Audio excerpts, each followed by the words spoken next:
Johnson ഒപ്റ്റിക്കൽസിൽ തിങ്കൾ ബുധൻ വെള്ളി ദിവസങ്ങളിൽ രാവിലെ 10 മുതൽ ഉച്ചയ്ക്ക് 1 മണി വരെ കണ്ണ് ഡോക്ടറുടെ സേവനം ലഭ്യമാണ്. ഡ്രൈവിംഗ് ലൈസൻസിനുള്ള സർട്ടിഫിക്കറ്റുകളും എല്ലാ ബ്രാൻഡഡ് ഫ്രെയിമുകളും ഇവിടെ ലഭ്യമാണ്.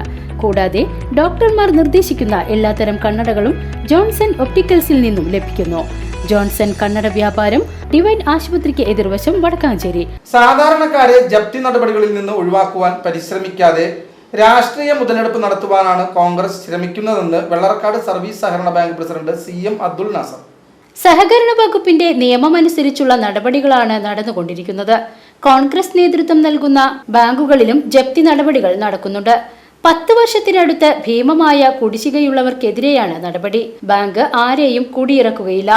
60 പേരിൽ ചെറിയ തിരിച്ചടവുകൾ നടത്തിയിട്ടുള്ള 37 പേരെ രാഷ്ട്രീയം നോക്കാതെ നടപടികളിൽ നിന്ന് ഒഴിവാക്കിയിട്ടുണ്ട്. നിലവിൽ നടപടി നേരിടുന്നവരിൽ എല്ലാ രാഷ്ട്രീയ പാർട്ടികളിലും ഉൾപ്പെട്ടവരുണ്ട്.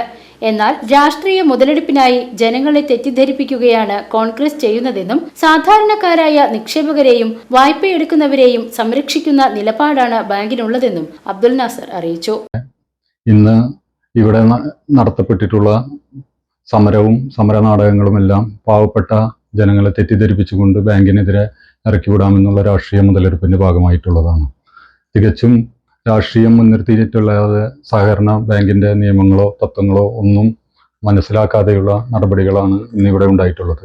വർഷങ്ങളായിട്ട് കുടിശ്ശികയായി കിടക്കുന്ന 60 ഫയലുകളാണ് നടപടികളിലേക്ക് നീക്കപ്പെട്ടിട്ടുണ്ടായിരുന്നത്. അതിൽ 37 ഫയലുകളും 10,000-20,000 രൂപയ്ക്ക് വെച്ച് അടച്ചിട്ടുള്ള ഫയലുകൾ പോലും നടപടികളിൽ നിന്ന് മാറ്റിവെക്കുകയാണ് ഉണ്ടായിട്ടുള്ളത്.